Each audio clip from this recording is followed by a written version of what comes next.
So obviously last year, Carolina continued to have an immensely bad defense. But now as I look at the depth chart, I'm going to be honest. I think our strongest point on this team is probably our interior defensive line. And I really, really want to talk about that more. My name is Nick. This is Roll Coverage. Get ready, because today we're talking about our interior defensive linemen in Carolina. Hey, I thought it was all over. Nope. They roll coverage.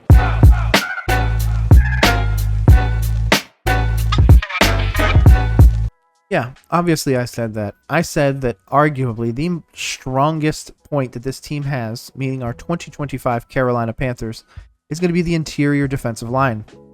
The reason why is because if we just look at that defensive front, you'll be able to understand what guys are going to be having to fight through. You're going to have to fight through guys like Derek Brown, Bobby Brown, Kirk Wharton. I mean, that's a solid first three. That's also not taking into account the depth at the position. Guys like Shai Tuttle, Ashawn Robinson, Jaden Crumity, Cam Jackson, the rookie, LeBrian Ray, Sam Roberts, and more. To be honest, this team also might be playing a little bit of safety at linebacker at times. If that's the case, we have some opportunity where we might be seeing a bit of Trevon Moehrig or a bit of Lathan Ransom going in to assist in the run game.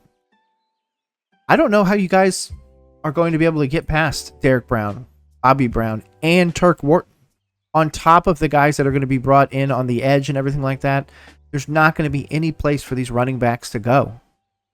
That's kind of why I want to talk about this. I'm going to continue to double down on my idea that the Carolina Panthers will have a top 10 rushing defense. There's no way we don't, right? Barring injury, this defensive front seems like one of the best in the NFL. Obviously, we're paying some guys for sure. Derek Brown getting a big, huge payday, one that he has absolutely deserved. But hey, I am looking at all the running backs just in our division. Just in the division alone. Devin Neal and Alvin Kamara with the New Orleans Saints. Rashad White and Bucky Irving in Tampa. And Bijan and Tyler Algier in Atlanta. Those are 6 running backs that, to be honest, could all get 1,000 yards. Even though, again, still a crazy stat, Alvin Kamara has never had 1,000 yards. It's a bit insane to me that our division has so many great running backs. You go to other divisions and there's one or most of the time 2 that don't really have great running backs. Every team in this division has great running backs. We have Chuba Hubbard, Rico Dowdle, Trevor Etienne, and then soon to be Jonathan Brooks next year. Hopefully, of course. That is a running back room, division, everything like that I don't know others that can compete with. Obviously, I might have to rank the best running back divisions. But in general, I truly believe that this internal defensive line gives us the opportunity to stop the one thing that so many teams try to do, us included, and that is milk the clock and take the ball out of the opposing quarterback's hands.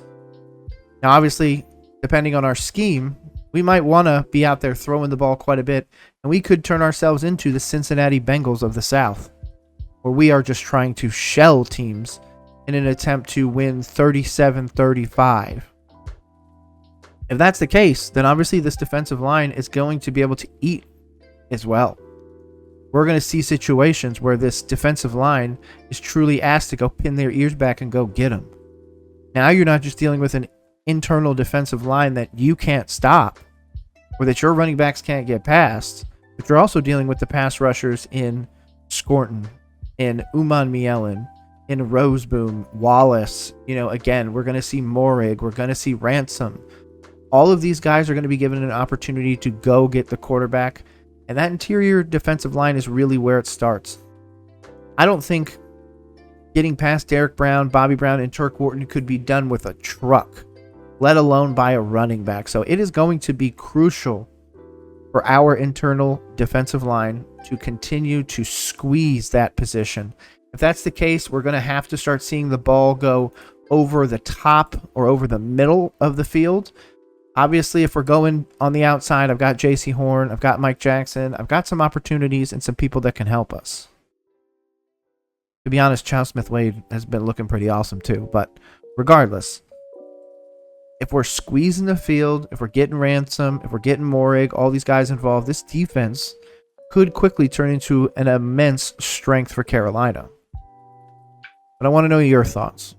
Does this interior defensive line excite you? Do you see what I'm seeing? Do you see the idea of, hey man, we can eliminate one of the best, facets of teams, and that's their running game. Of course, running on the outside might be a little bit different, and that'll require some linebacker help, which obviously I know we are a bit, we'll say, depleted at, to be nice. But there's absolutely an opportunity here in Carolina. My name is Nick. This is Roll Coverage, a time where I just kind of talk about Carolina sports, and a time where, I'm going to be honest, I'm being a little critical of this team because I want to see wins. So if you want to check out my next video every day at 4 p.m. right here on Roll Coverage, enjoy the rest of the day. Peace.